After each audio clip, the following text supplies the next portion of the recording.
This is the party to whom you were speaking. Hey, what's up, buddy? What's going on, dog bite? Oh, not a whole lot. So with me on the phone, I got Lester Raww from the Pine Box Boys and Hollins Mortuary Entertainment Show. Did I There say you that go. right? Did I say it You right? did. You said it perfectly, Last like year you at knew what Ruck, you were talking about. last Yeah. year at Ruckus, I always fuck it up somehow, like when I was trying to announce it. Everybody does. It's just you gotta accommodate folks until they get used to what the new what the future is, right? Yeah, everybody I think is so used to calling you guys the Pine Box Boys. Well, yeah, hey, that was yesterday. We're trying to think outside the pine box. See what I did there? See what I did there? Zing. Well, right Woo! on, man. You guys are busy right now, aren't you? We're recording. That's Yeah, we're working on the new record. yeah, that's awesome. How long has it been since you put a new one out? All right, Feast of Three Arms was the last thing we put out, and it's been a few years now. I mean, I think that's like 3 years old, maybe. Okay. But really, technically, those songs on there, those probably go back to 2008. So I wrote all of those songs before we did Tales from the Emancipated Head.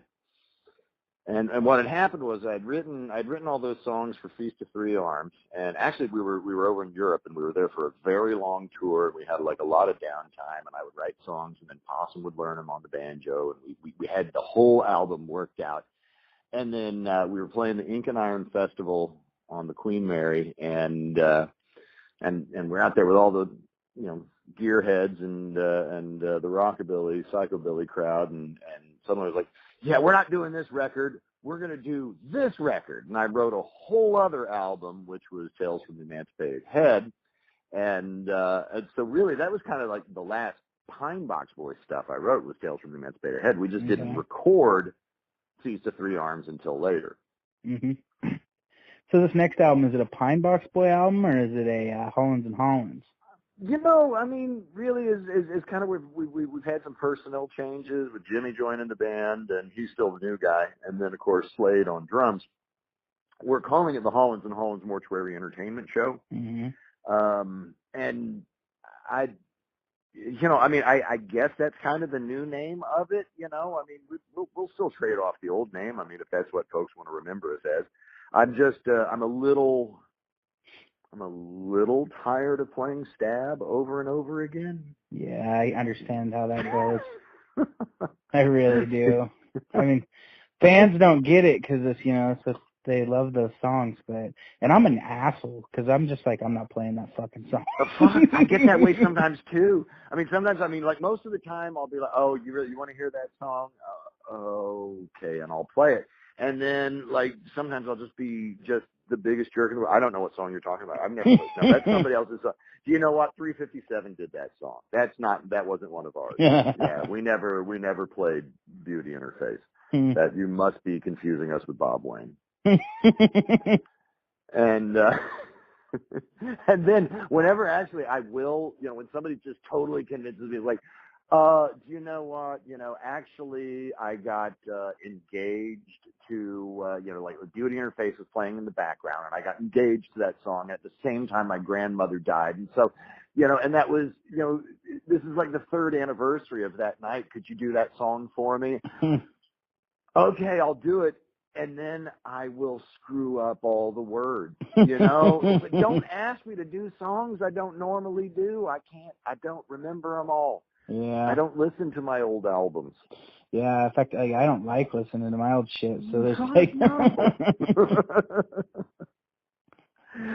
But, and that's too bad because actually, Dogbot, I like listening to your old stuff. Yeah. And your new stuff. I mean, like, that's the other thing, and you have to remember it. It's like, okay, it isn't yes and no. It's sort of like, yeah, you need to, whenever you're playing, you need to be playing your new stuff. And you need to train your audiences to enjoy your new music.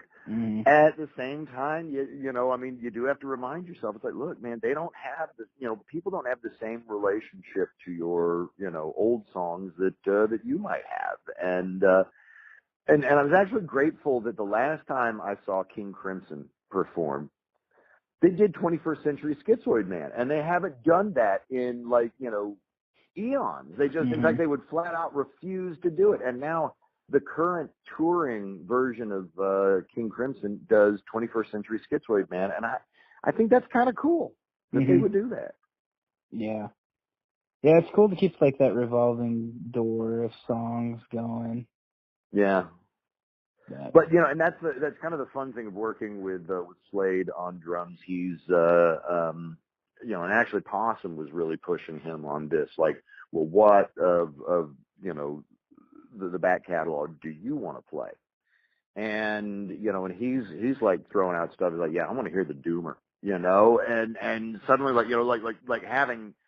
You know, it's kind of cool when you have somebody else taking an objective view of your back catalog and saying, "No, I thought this song was cool. You guys should do this one." And it's stuff you're like, "Well, we never played that live."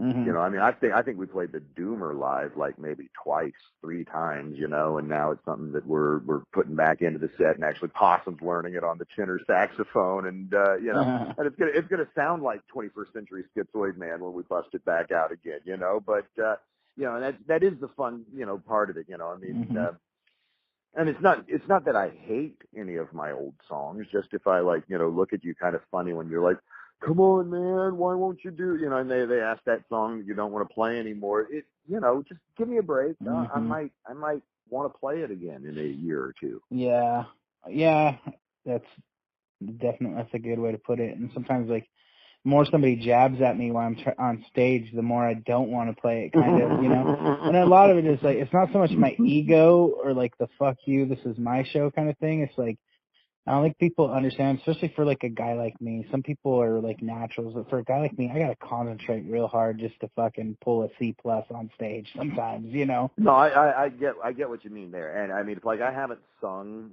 you know, something in a while. Like there was a period there, like right when we did the you know the Lonesome Lester CD, where I was playing, you know, Stardust, the Hoagie Carmichael Stardust, like all the time.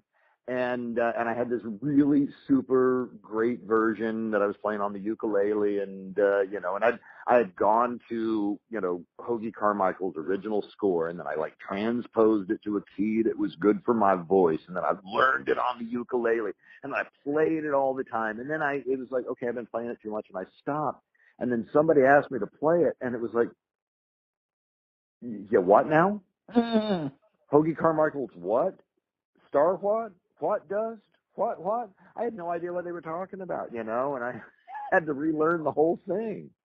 Yeah. So, you know, so folks do forget that part. It's like, you know, you know, you kind of, and I know you do the same thing, right? Like, you know, when you're sitting at home and the guitar is in your lap, you're playing and singing your newest stuff. Yes? Yeah. That's what you're into, and you're wrapping your voice around the song, and you're getting to where like you're like, now, okay, now I can sing the song without looking at the words. Yeah, and then me too. I try to like fine tune it where I might put a little cute break in some place or something, you know, instead of just playing the same. No, you're tweaking it. You're stroking it. You're pulling the emotions out here or there. I mean, you know, and it's there when you first write the song, because that's when those, you know, words are coming to you, and that's when, you know, all the emotions are right there. And then you get to the point where it's kind of studied, and it may be good, but it's not where it is to, you know, when it's like just free, where you just pull it up and you're just suddenly, you know, the song, you're just, it's just the most natural thing in the world for you to do is that song, you know. And I guess really like the best ones, you know, there's one thing, you know, I still to this day never get bored doing I Kept Her Heart.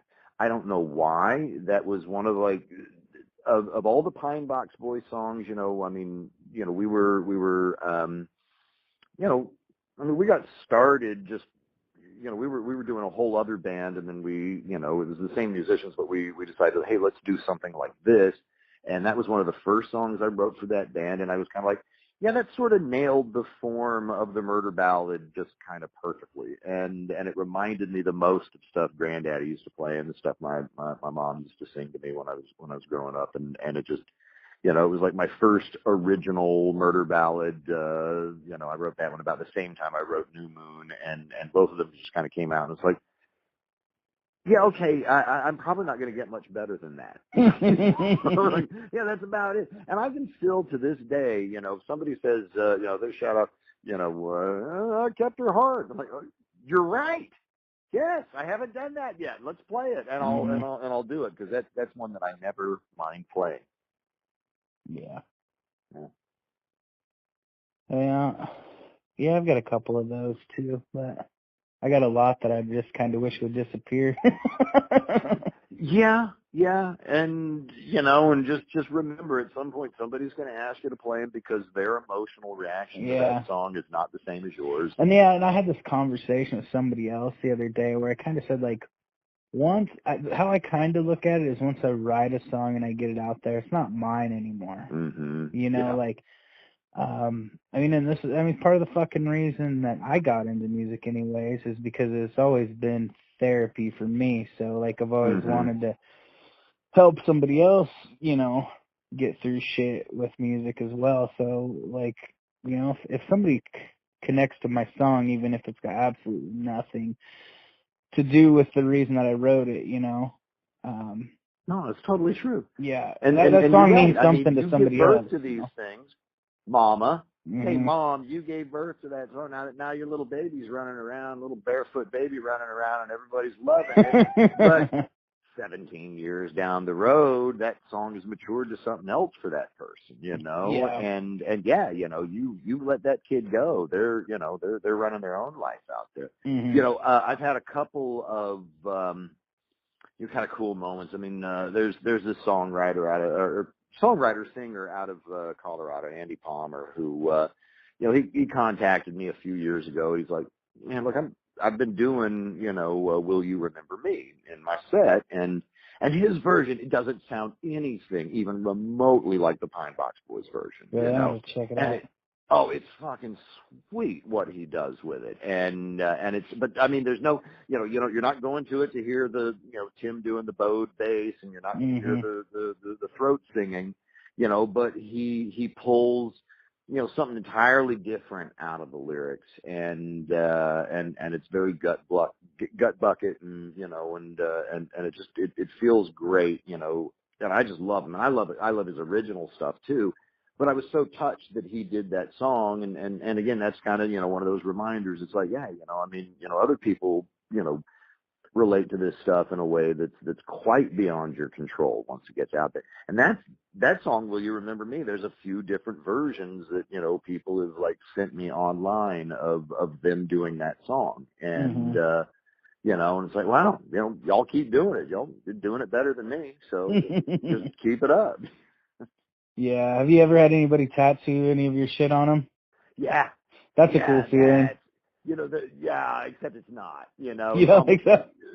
No, and I'll say this, like, you know, the ones that do it, like typically the one that I see the most is the, you know, I mean, Tabitha Larr, who's done all the Pine Box Boy album covers and is married to Possum.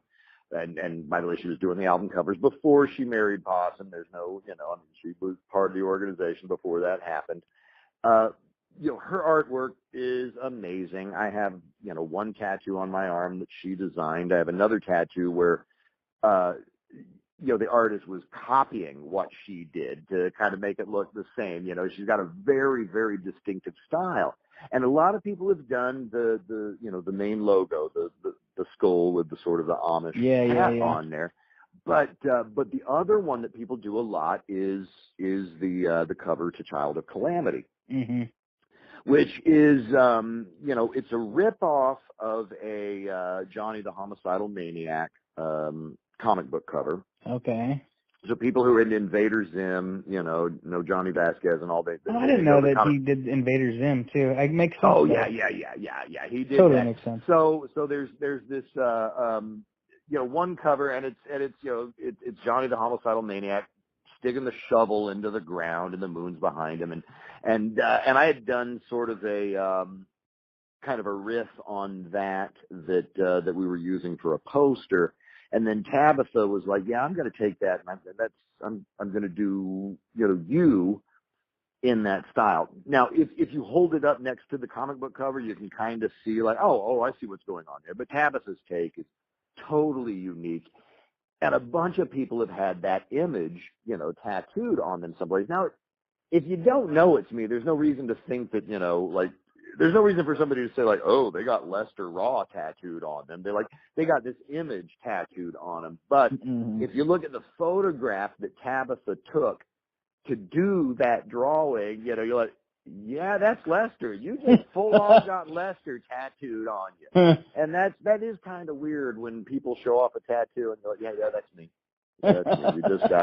You got me tattooed on your thigh. You were partially naked, you and some other dude, and you guys were looking at a picture of me and tattooing me on your thigh. I'm glad it's on the outer part rather than the inner part. Actually, no.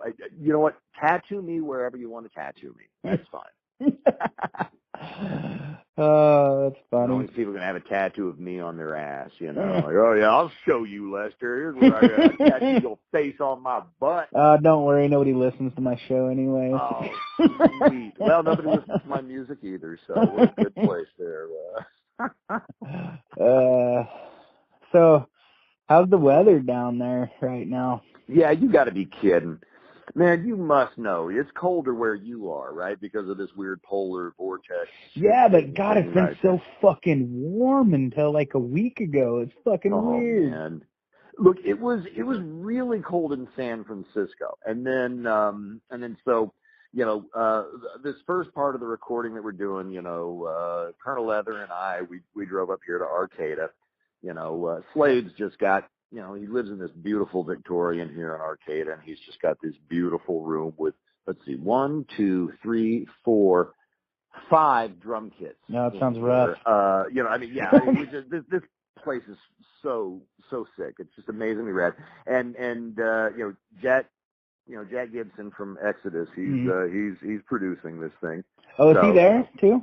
He's here. He's shit. I think he's sacked out already, but he was, he just got done doing, well, of course he did Goddamn Gallows last record. He did Stumptail Dolly, and then he's working with J.T. Oglesby on his next one. He's got, and when he gets done with this, and in the same room, because Slade's playing drums on it, we're going to have Husky Burnett in here working on his new album. So Jack is like dialed in, man. Yeah, I thought he was in Nashville now, though. Well, he is, and he just bought a house out there, but, when all of your friends live out in California, you got to fly back out here every once in a while. He did a lot of work. He did Felix's last album, too. It turned out great. He's doing awesome. He's been busy. Exodus is a pretty busy band, but Gary's been out with Slayer for a while, so, Jack,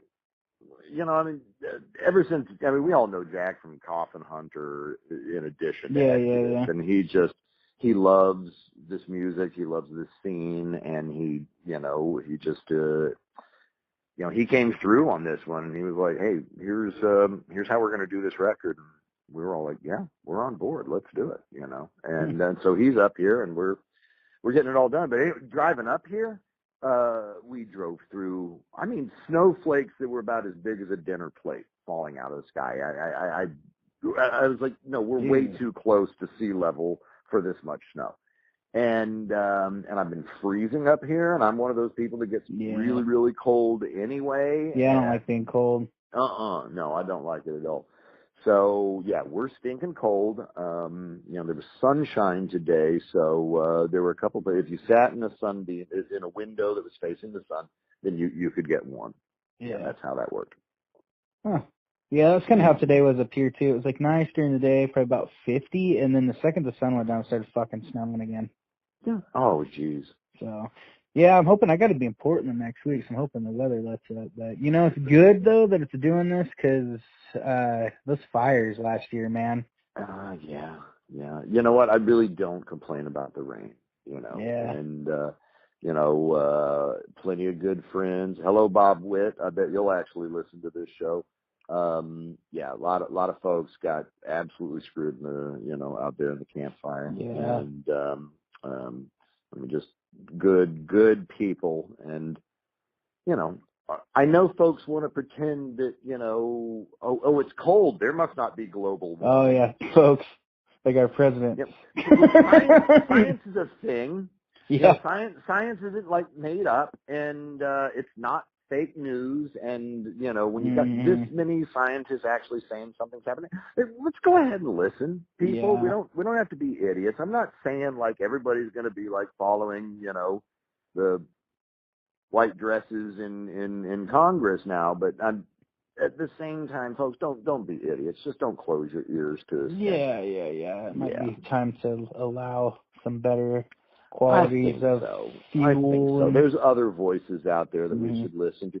What kind of like wigs me out the most is it's not differing political opinions. I have no problem with that at all. Yeah.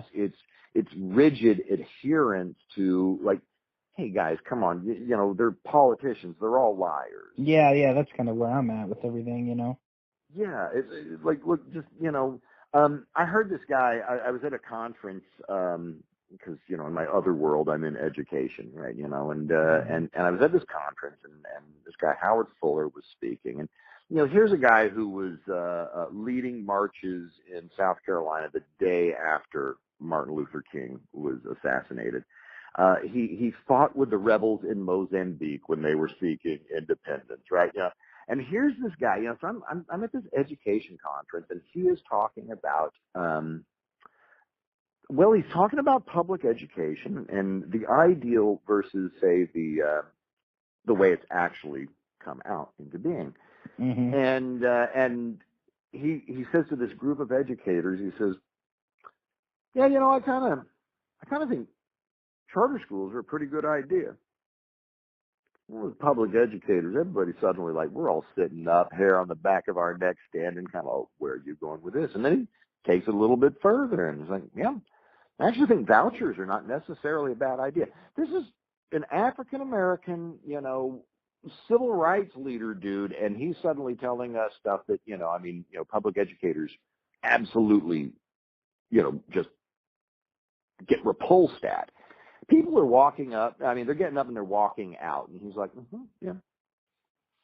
Well, he decides to double down, and he looks at the whole crowd, and he's like, yeah. I've met Betsy DeVos a couple of times. She's actually a really nice working person.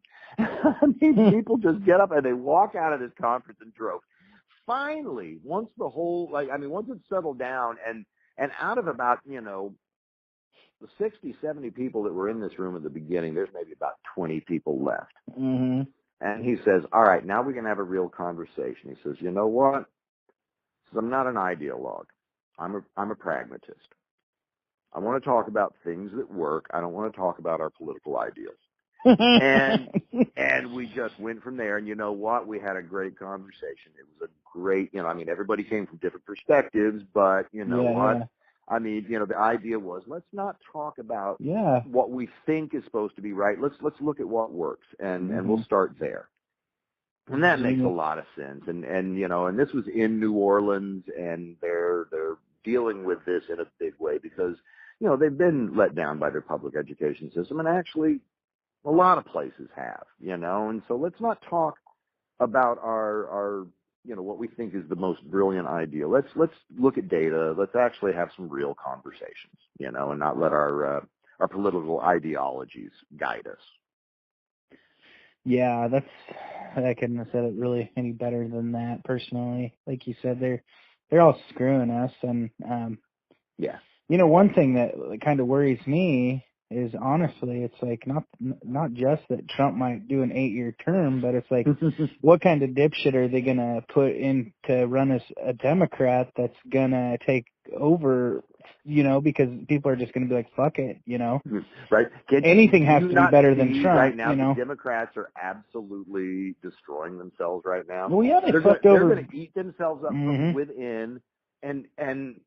I'm not saying that everything they say is wrong, but I do listen to this, Ocasio-Cortez, and I'm like, yeah, she is fox fodder right now. You guys need to give her some time to mature. She is not ready for the public stage. For the national stage yet. Yeah. She's going to embarrass those. But you know what? Let them do it. Fine. Yeah. If you cannot handle your party, this is the problem with a two-party system anyway. You know, I mean, everybody else in the world, there's multiple parties, and you have to build a coalition, and you have to work on compromise.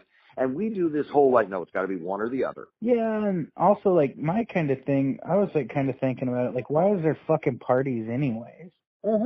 You know, there shouldn't be parties. It should be... There's no party that actually represents me. Yeah, me either, really, you know? I may agree with a lot of things that, yeah, and look, I mean, I've been in public education most of my life. I tend to lean a little left on a lot of things because I believe that there are social programs that actually help us. Mm-hmm. And then, but the other problem is, I mean, I'm from Arkansas and I live in California. So I still, in most cases, you know, I mean, to many people there, I lean a little bit to the right, you know, because I'm like, well, a fella ought to be able to own a gun if he wants to own a gun. And that, I mean, I might as well have said, well, Satan ought to be able to suck your dick if you want Satan to suck your dick. You know, I mean, that's the way people look at me. The one time there was like, there was this big push to get, you know, ROTC programs kicked out of schools in the Bay Area. And I remember like it came to, you know, the vote in San Francisco where I vote, and I voted for ROTC. My dad used to teach NJROTC. I'm like, there's a lot of kids that's like, well, this is a good way to like learn a skill and get a job and get some discipline. You shouldn't tell everybody they couldn't go into the military or even explore a career in the military while they're in high school, you know. And you'd have thought to all of these, you know, I mean, to a lot of folks that I'd have basically said, well, I think that we should probably burn Jews. You know, I mean, he was like, no, that's not what I was saying. I just said some kids should maybe go to the military. That's not the worst thing in the world that could happen to them. Oh, yeah. You're a Nazi. Yeah. How dare you say that? You should get cancer. You should only get cancer. You're an awful person. We need the military, you know? Yeah. I mean, I wish we didn't. Yeah, but I mean, realistically, we do, you know. But yeah, it's like cops. You know, do you remember like in Barfly? You know, Henry Chinaski. You know, the Charles Bukowski character. It's like, no, it's not that I don't like cops. I just prefer it when they're not around. You know, I'm that way about the military. I don't want there to be wars. I don't want there to be a military. I prefer it when there's not around. When they're not around, but you know, yeah, we don't trust everybody. Yeah. I wish we could. You know, I think the four-way stop is a classic example of why what we all wish that we could be anarchist. Yeah, We just can't. And the four-way stop is that example. There it is. There's the four-way stop. Now, most people, most of the time, stop at the four-way stop. And they look, and we acknowledge who should go next. But we've all been there when that person doesn't. And they run through it, and they almost hit a car, or they almost hit some poor person walking their dog through the crosswalk, or they do. They hit a car, or they hit that person there, and you're like, see, all you had to do was just stop for a second, look around, and be willing to let somebody else go first. That's the problem. That's the reason why, because I want to be an anarchist. Yeah. And yet there's that part of me, it's like to truly be an anarchist, I have to trust everybody around me. Yeah. Well, yeah, too. And, like, also, like, what would happen if you took the fucking stop signs out? You know, everybody'd run into each other, you know? There'd be one person that stopped. They tried that in San Francisco. Aaron, they tried it. They put, like, these roundabouts in places that had typically had,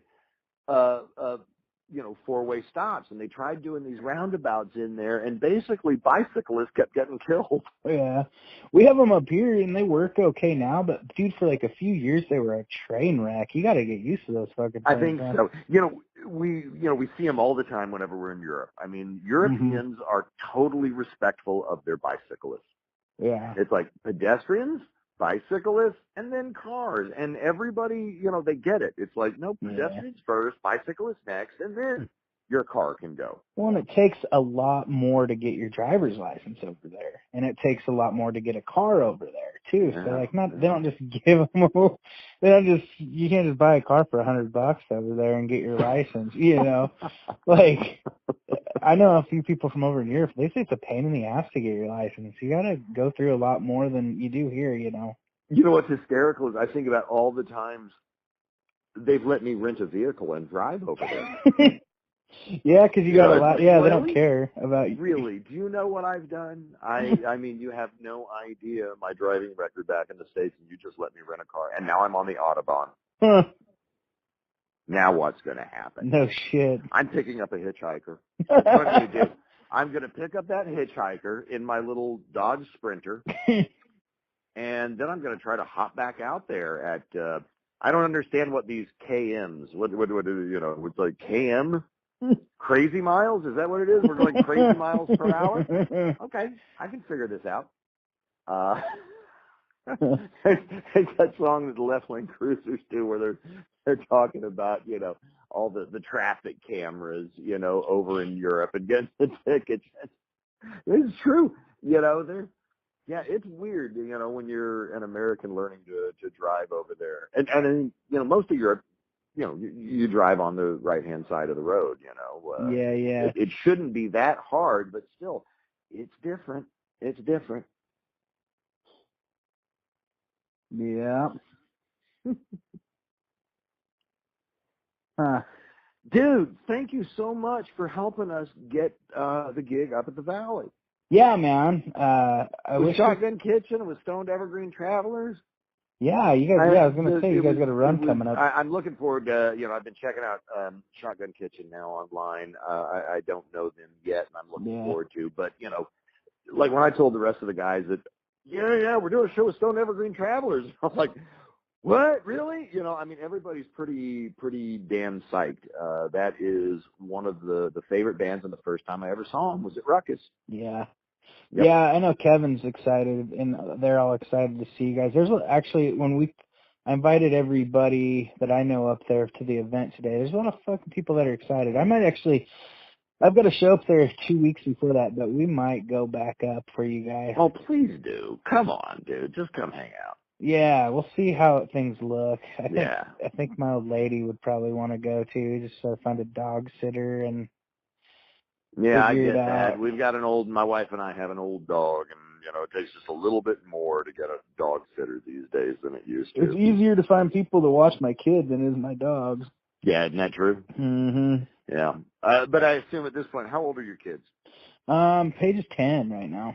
Yeah, see, so, she can go to the bathroom on her own. When I'm asking somebody to take care of my French bulldog, now he's 10 years old, he has, for the most part, he's pretty good, but occasionally he decides that whatever dog is walking near him needs to die. And he's a French bulldog. It's not like he has any weaponry on him. So when he picks that 70-pound red-nosed pit bull and decides that dog needs to die, it's like, I'm sorry, dude. You're snatching up your dog as fast as you can. And then there's what we call the oopsie poopsie. Yes, at 10 years old, sometimes like a little cannonball, he'll just shoot one out of his ass and it will just fly across the kitchen floor. And this is what I'm asking people to deal with when they decide to pet sit my dog. It's like, sometimes he shoots turds out like a cannonball, and they will. A good yard, he can at least a meter. He can get a meter in terms of distance with that, and he'll just look at you like, what? What happened? I just saw a turd shoot out your ass, and we were outside 15 minutes ago. Yeah, I know. I didn't need to do it then. It was now stuck. Pick it up. Yeah. So getting, you know what? It's easier to get, kid sitters than pet sitters. Well, that and we're terrible pet owners. Just to the point, like my dogs sit on the couch, they sleep in the bed with us, and I got a lab and a boxer lab mix, and oh right. So I've had boxers before. That's it. They're human. Yeah, They don't get why anybody does not acknowledge their humanity. Yeah, so fuck my friends. They don't hate them, but they're like, why are you trying to lick the inside of my mouth right now? But that is boxers. Yeah. They want to commune with people in a way that most people don't get it. But if you give in to the boxer world, you'll be rewarded. Yeah, I love I love my dog so much. He sleeps in the bed with me. Yeah. Yeah, but I don't know. There's people out there that don't get it, No, and there's no explaining it to them. No. Those people are called cat people. Exactly. French Bulldogs, actually, they've got a lot of similar traits that boxers well, I've had do as 2 well. boxers. This is my first French Bulldog. I won't get another. Mm-hmm. I won't get another lab either. I love my lab, but I won't get another one. She chewed everything up for 3 years, and she's got skin problems. She's a pain in the ass. So I love her, but I won't get another one. No. They're, and I mean, look, I've buried so many dogs over the years, and I do genuinely believe that the pleasure, the joy that dogs bring to our life outweighs the sorrow, that we feel whenever we let them go. It's just that, man, I mean, the boxers, the Frenchies, they come with so many health problems. I'm like, you know what? I'm gonna do like at least with like boxers and Frenchies, I know what I'm about to run into. I think I just want to go blind. I just want to start like, okay, I'm going to grab the next shelter dog that needs a home. Mm-hmm. And just like, whatever you come with, I'll find out later. But I don't want to know, because if you're a boxer, you're going to get a mast cell tumor. If you're a Frenchie, your back legs are going to go out. I mean, there's just all sorts of things that come with your purebreds that I'd rather be surprised next time. Yeah. Luckily, I think Jesco, since he's got our dog's name. That's right. Your dog's Jesco and Mamie. Heard my dog. You know what my Frenchie's name is? Huh. That's Judge Roy Bean. Judge Roy Bean. Oh, yeah. If you're going to name a dog, you got to give him a good name, right? Jesco, that's perfect. Yeah, we named him after the Whites, and then we regretted it because they were crazy like the Whites. Like, what? This is a great fucking idea when we named him after the Whites. Hey, look, I had a boxer named Shanae. Shanae. I left Arkansas. Now, this is great because, we got her, at one point we were floating names for this dog, and Shanae stuck. And then we're out at my buddy's, place, and he lived in this trailer park, and all the kids from the trailer, they come over to beat the boxer puppy. And one of them says, "What's your dog's name?" And I'm like, "Well, her name's Shanae." I said, "Well, that's my sister's name." And then we moved to San Francisco, and I mean, the dog was barely a year old at this point, and we moved into the Fillmore, which is still where I live to this day. And a lot of folks in the Fillmore were, "What's your dog's name?" And I'd say Shanae, and then they're looking at me like, "You crack rats." Oh yeah, But they almost always laughed and thought that was just, 'cause I didn't mean anything by it. It was the name that stuck, It just worked. But she was such a great dog, and everybody in the neighborhood wound up loving her. But you got to give a dog a good, meaningful name. Oh yeah, for sure. And I think that we picked them well. But I think I'm kind of with you. Like, we've talked about what's going to happen when these guys go, and first of all, I said I kind of want to take a break from having dogs for a while, because it's nice to be able to get up and go. But when we get to the point where we do want another one, I think we might do a shelter dog too, just to. Well, the missus is kind of, we've got a very chill cat right now that has no interest in going outside. The day that, whenever Judge Roy Bean's great getting up day is, we'll probably take a little bit of a break. It is hard, look, I've got to keep a day job, but at the same time, I love road life also, and it's hard to get people to watch after your dogs, Yeah. And I love children, other people's children. I've had nieces, I've had goddaughters, I've had nephews, and the beautiful thing about all of them is that they go home at some point, and I can go out in the evening. And Anita, she's an artist. She's got she's either got like shows going on, or she does a lot of she curates shows in San Francisco, and she needs her nights out too. Mm-hmm. We don't need too many dependents hanging on us for for their livelihood. Mm-hmm. Yeah, I understand that. Yeah, that's kind of where I am too. I just want to be able to get up and go if I need to. I mean, we got Paige here. Like I said, it's easy to get somebody to take Paige for a while, Mm-hmm. But me and Claire, it's hard to go out and do anything together without one of us needing to stay home, And sure, of course. And hopefully, I mean, our dogs are still like 5 and 6. Hopefully, we get a few more years in them, I mean. That's a good, and actually, it's somewhere around 4 where a dog becomes perfect. Yeah, they're perfect right now. They're great. We can leave them inside. They understand English, right? Yeah. I mean, your dog's like, they read your mind. Oh, I know whatever. They're not getting out of bed yet, I mean, Roy will stay in bed until noon. I mean, and literally, he will not come out from under his covers. He doesn't want to be bothered. We get to sleep in on a weekend because he just doesn't need to be bothered by it. But he also knows, he's like, yeah, I saw what they were doing on Friday night. They're not getting up on Saturday morning. Let's just all sleep in. And he's cool with it. Yeah. Yeah, that's exactly where I was at. Just like over the last year or two, they've become really good, and they're good dogs now. We had to kennel them for a long time because they just tear everything up, and I hated it. Oh man, I really hate. I don't like kennels, but it's the first time I ever kenneled dogs. But if they're going to tear up all your stuff, see, Roy never tore up anything. I mean, every other dog got at least one pair of shoes and destroyed it. Roy never.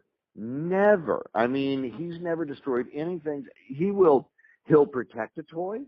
He'll play with a toy for the longest time, and then somewhere, maybe about like 3 or 4 months, if it's a plush toy and he's had it for a while, he'll decide, I'm tearing everything out of the inside.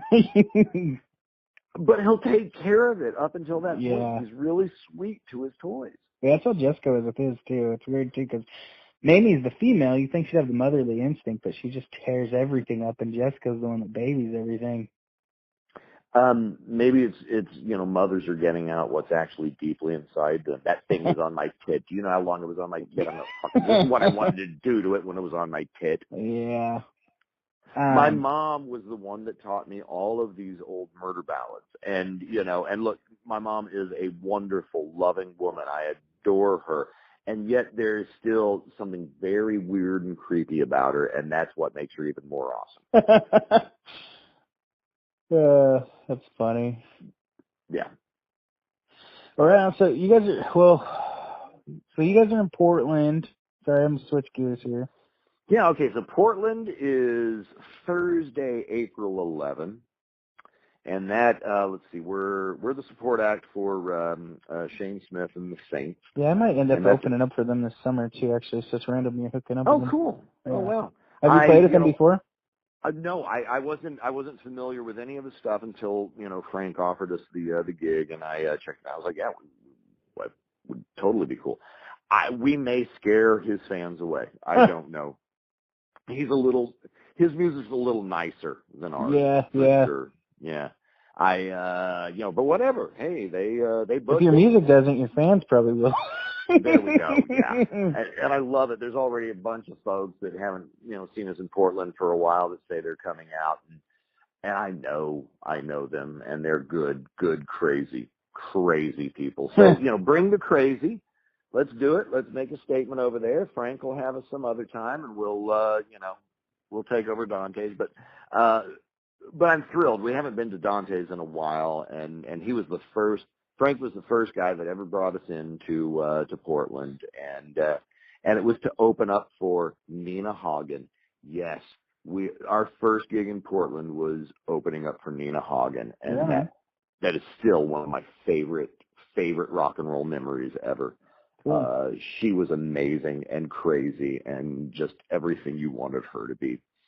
And then we got that, and then the next night at the Valley with Stoned Evergreen Travelers and Shotgun Kitchen, and that's going to be also amazing.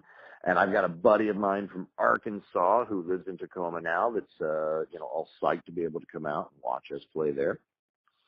And then Saturday, and this is for any of your listeners who are in Seattle. You just have to come out to the Seattle International Film Festival Cinema in Uptown. Blah blah. It's on the website. You can find this thing for the Bone Bat Comedy of Horrors Film Fest. This will be our third time to come up and play it. And if you're a horror film fan or a comedy fan, either one of those areas you want to be here for this. These are some, every time we've done this, they're just some of the most amazing, short horror films, usually of a humorous bent, not always. I've definitely seen some things that made me jump in my seat while I was there, but most of the stuff is bloody, gory, and just as funny as can be. And then we get to perform a couple of times throughout the festival. Cool. So it's like an all-day thing? It's an all-day thing, yeah. It starts kind of early. I think it runs till about, I want to say midnight. Oh, really? And then we get done with the gig and we start driving back south because, most of us have jobs to get back to. So, that's a long drive. What is it like? Yeah. How long is it? Like an 18-hour drive? What? I don't count. We've done this before and I don't count. That's the only way I get through it. And, I don't want you to remind me of any of the hours. I just want to pretend that it's all sort of, this little fantasy world. Oh, man. It's worth it. What else am I going to do with my life? I'll sleep. We did a similar drive last year, but it was from around your area to Portland. That's a hard one. Yeah, it was long. We had to be in Portland at like 10 in the morning. Yeah. Oh, we're a bit north of you guys. Yeah. So probably about 4 hours north of you guys. So it was just fucking brutal, though. The most insane thing we ever did, we played a show in Dallas, and fortunately we were like, I think there were like 4 bands on the bill, and we were the second one. And as soon as we got done, we got off the stage, and we're running, up to the, the manager, and we're like, yeah, you got to pay us now because we have to be in Phoenix tomorrow night. And we were leaving Dallas, going from Dallas to Phoenix. It was 16 hours. Yeah. And we just had to drive straight. Just 16 hours of straight driving. I mean, everybody was like, okay, just get ready. You're all taking your shift. Everybody slept when you weren't driving, and then you got behind when it was your shift, you didn't complain. You just got behind the driver's wheel and you went. Yeah. And that was vicious. That was hardcore. And so I love it. So we'll be, in Europe, and it's like, oh, you've got a show in Belgium, and tomorrow night you have a show in Luxembourg. That's 2 hours. How are you going to survive? Yeah, I don't know. We'll manage. We'll figure it out somehow. Yeah, it's the road, man. Like the third show I ever did with Bob selling merch for him, we went from Bozeman, Montana to Lincoln, Nebraska. Oh no, that's crazy. Yeah, it was like a 20-hour drive. Itself, just driving Nebraska. That is crazy. There's nothing around Lincoln. You'll see like a grain silo, and you'll think, oh, well, we'll be driving past that in a little while. And like 2 hours later, that grain silo is still way out there. Yeah. It's the flattest. That place, the speed limit's like 85 miles per hour because it's just fucking flat and straight the whole way. Oh, yeah, and cops are like, you're going 100 miles an hour. Whatever. Yeah. They'll pull you over for going. They'll think you're suspicious if you're not doing above 90 there. Yeah. They'll pull you over because you're a band. Yeah. That there's that too, Yeah. Oh man. Wyoming's another one. Fuck that state. I hate that state. For years I didn't believe Wyoming existed. I just thought it was a conspiracy. I just wanted to convince us that it was out there, and then I had to drive through it. And I was like, no, nobody can punish me for this long and it not actually exist. No, it's fucking terrible. Yeah, and then you can't ever get a show there either, so you just got to drive through. No, it's like through it. We were, I mean, I think like, we'd done some stuff in Dakota and then just had to, haul ass through this mythical land of Wyoming. Giant fucking state that has nothing in it. Yeah, it's the 7 realms. Here's Westeros, over here is Rivendell, and, there's Winterfell over there, and, people will tell you, too, like, make sure you got... Dragonfell, Wyoming, Pikes Peak, Wyoming. There's just all this Games of Thrones shit in there. I mean, Games of Thrones shit. Yeah, people will tell you, too, like, and I thought it was a myth until I did it. They're like, make sure you got gas, because you'll drive for fucking 200 miles without seeing anything. It's true. Yeah, fuck that. You'll go 200 miles without seeing a goddamn thing. We drove through it, and we had this 1987 Ford Econoline, and it had, and the cool thing about it was it had 2 gas tanks. Now, we never ever had to use that second gas tank, except I think in Wyoming. It's like, man, we're running out of gas. We need to switch to the emergency tank. We didn't use it up, but that's how we got to that next gas tank. Yeah. Yeah, that's Wyoming, man. Oh man. Well, shit. So when can we expect this new album, man? Well, I'm shooting right now for because we're gonna do it on vinyl, and I'm sick of CDs myself.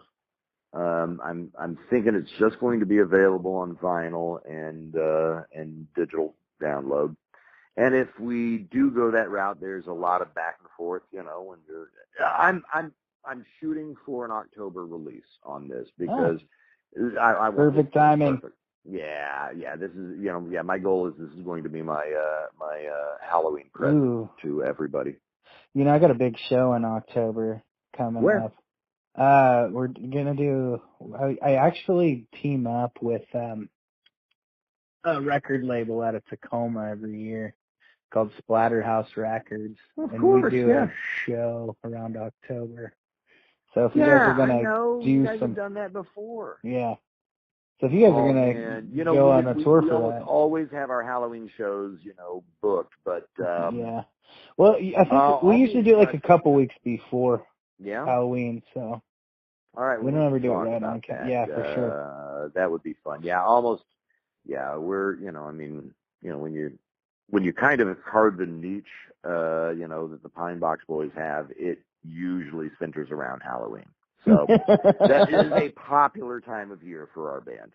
Yeah. And kind of as we're calling ourselves the Hollands and Hollands Mortuary Entertainment Show, it's still Halloween winds up being the popular time to hear us. Well, yeah. I don't think I've always seen you in the summertime myself, but it's always a good show. That's the only time I can get up to where you are, way out in the high desert. Yeah, and you, so you're, I don't know, are you a teacher then? It's worse than that. Yes, I was a teacher for years, and now I'm an administrator. Oh, really?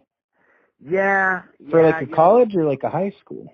No, it's a high school. Oh. They just kept asking me to take on more and more responsibilities. We'll see how much longer they let me keep doing that. I am an accidental administrator, and I say that for all the public educators out there listening to this who, I'm in solidarity with those folks. I know how hard it is to be a teacher in this world, and when you have a federal government like the one we've got right now, and you got Betsy DeVos out there, it's not making life any better for folks. And a lot of teacher unions are having to look at are having to look at striking as being an option. And I can just say this now: teachers do not do that because they want to. And we do not pay our teachers well enough. And it breaks my heart because, what we do in public schools, that's what we give back to our community. So you want decent neighbors, you want decent coworkers, you kind of need to support your public schools. Mm-hmm. And charter schools are not the answer. Vouchers are not the answer. What we need to do is actually keep our public education system working well. That's my 2 cents on that. Well, yeah, I didn't know that about you, though. That's cool, and that would explain why you got more free time in the summer, too. Yeah, that's how that works, for sure. Oh, yeah. Hey, look, if you are a musician who is also trying to, have 2 nickels to rub together, teaching's not a bad way to go because, there's about 2.5 months off a year, and there's also spring breaks and other vacations along the way that you can use to, do some touring with. Mm-hmm. Yeah. St. Christopher was kind of in that, well, I don't think he was a teacher, but he was in that in that area of doing stuff too, where he worked with the school somehow. Right. Yeah, absolutely. No, I know a ton of folks who manage to work that balance. Or another good thing, Well, you also find like a lot of areas need good substitute teachers, Mhm. and yeah, good subs are very hard to find. And there were a couple of years the Pine Box boys were on the road real heavy, and no, I was not working regular hours. I stayed on the sub list. That's Yeah. so when we were not on the road, I was doing sub work and quite enjoying that, by the way. But I'm a weirdo, so Well, yeah, you kind of get a little piece of everything, and then like two, you don't have the responsibility. I mean, it's like you said, like with parenting too. It's like you can leave and then not have to worry about you don't have to be there they go every day. home. It's not They go home. Yeah. yeah, it's not like a full-time commitment if you're teaching every day. No, it's true. It's true. But even with that, and teachers, by the way, I firmly back this. That 2 to 2.5 months off they get during the summer, Mm-hmm. yeah, you know what? They deserve it. Yeah. I mean, most teachers out there are spending, harder hours with your children than you are. Mm-hmm. And because, they're having to actually teach them something.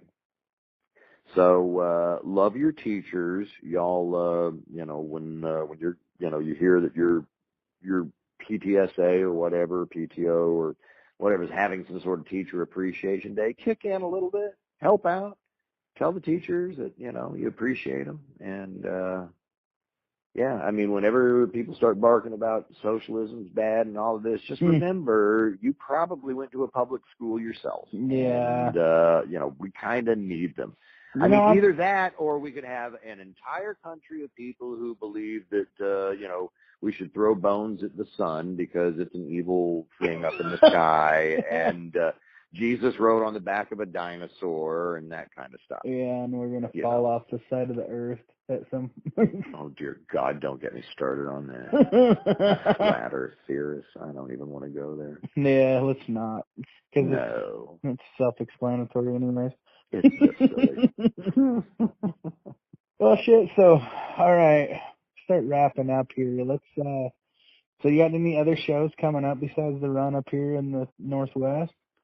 Oh yeah, we got a few other things coming on, and unfortunately, I don't have my well, we'll always do our St. Patty's Day show at Six Rivers in McKinleyville, California. We always love doing that one. Is that where your beer's made out of? You guys exactly, yeah, cool. Six Rivers Brewery. I need to get some of that. Can you order it online? No. They've done a couple of runs of it, and now that's kind of on their discontinued. Whether they'll start it up again, I don't know. I found that I had an old bottle set aside, but I'm pretty sure it's skunked now. I think I'm just going to keep it sealed. Yeah, I'm just going to. It's just a memorabilia. Yeah, that shit doesn't stay good like you'd think. No.